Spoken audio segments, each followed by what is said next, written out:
एक समय की बात है। एक गांव में रामू नाम का एक बुद्धिमान किसान रहता था। रामू ऊंची चट्टानों और हरी भरी पहाड़ियों से घिरी एक शांतिपूर्ण घाटी में रहता था। उसका दिन अपने खेतों की देखभाल करने और अपनी फसलों की देखभाल करने में व्यतीत होता था। घाटी में जीवन शांतिपूर्ण था और रामू अपने आप में खुश था। एक धूप वाली सुबह, जब रामू अपने मकई के खेत में काम कर रहा था, उसने कुछ असामान्य देखा। जमीन में गहरे गड्ढे और बड़े पैरों के निशान। यह संकेत दे रहे थे कि रात के दौरान एक विशाल जीव उसके खेतों से गुजरा था।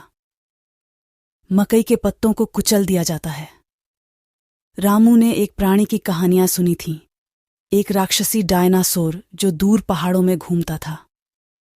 उसके नाम से उसे जानने वाले सभी लोगों के दिलों में डर बैठ गया। डायनासोर बहुत क्रूर थे। यह विशाल जानवर अद्वितीय ताकत का जानवर था और घाटी में इसकी उपस्थिति खतरे का संकेत थी। जैसे जैसे दिन बीतते गए, डायनासोर की उपस्थिति के और अधिक संकेत स्पष्ट होते गए। ग्रामीणों के मवेशी बिना किसी निशान के गायब होने लगे और घाटी में दूर दूर तक भयानक प्राणियों की दहाड़ें गूंजने लगीं। गांव वालों के दिलों में डर बैठ गया और उन्होंने रामू से मदद की गुहार लगाई। रामू अपने साहस और बुद्धिमत्ता के लिए जाने जाते थे। उसने डरावने डायनासोरों से लड़ने और अपने गांव की रक्षा करने का फैसला किया। भीतर से एक दृढ़ संकल्प के साथ वह पहाड़ों की एक खतरनाक यात्रा पर निकलता है, जहां डायनासोर के रहने की अफवाह है।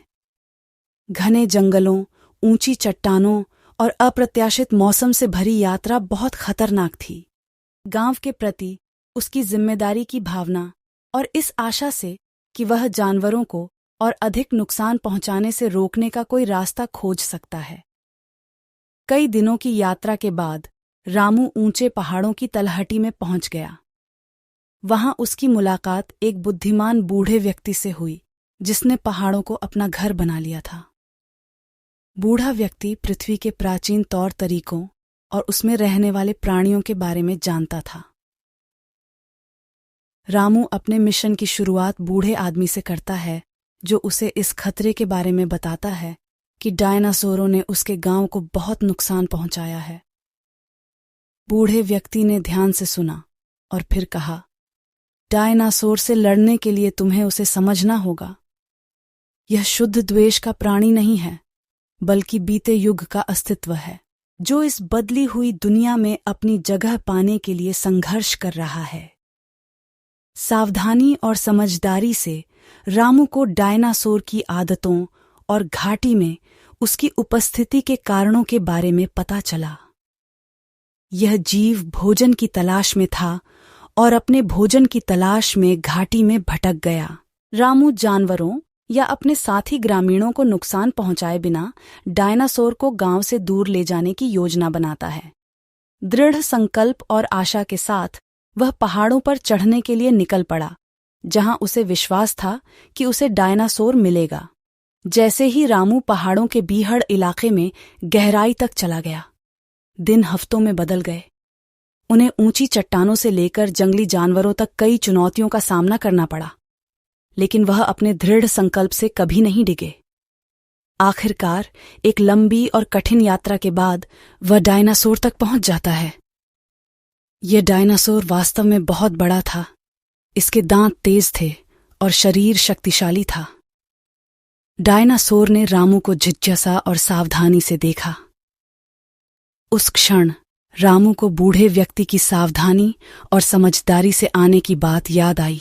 रामू ने कुछ अप्रत्याशित किया। उसने डायनासोर के सामने घुटने टेक दिए और उसे पत्तियों और फलों का एक बंडल दिया, जो उसने अपनी यात्रा के दौरान एकत्र किए थे। डायनासोर ने उसे मुग्धता से देखा, लेकिन अंततः रामू के फूल स्वीकार कर लिए। रामू ने धीरे से अपने गांव की स्थिति और जानवरों को घाटी छोड़ने की आवश्यकता के बारे में बताया। उसे आश्चर्य हुआ जब डायनासोर को समझ आ गया और डायनासोर जंगल से दूर चला गया। उसका विशाल रूप धीरे धीरे दूर पहाड़ों में गायब हो गया। रामू ने राहत के साथ डायनासोर को जाते देखा। उसने असंभव को हासिल कर लिया था। उसने शांतिपूर्वक खतरनाक डायनासोर को अपने गांव से दूर भगा दिया था और अपने साथ जानवरों और ग्रामीणों दोनों को बचा लिया था। घाटी में लौटने पर रामू को एक नायक के रूप में स्वागत किया गया। उनके साहस, बुद्धिमत्ता और करुणा ने न केवल उनके गांव की रक्षा की, बल्कि सभी को प्राकृतिक दुनिया को समझने और उसके साथ रहने के बारे में एक मूल्यवान सबक भी सिखाया। उस दिन से घाटी और उसके लोग उन प्राणियों के साथ सद्भाव में रहने लगे जो इसे साझा करते थे। रामू की कहानी एक अनुस्मारक के रूप में कार्य करती है कि साहस और करुणा भय और खतरे पर विजय प्राप्त कर सकती है।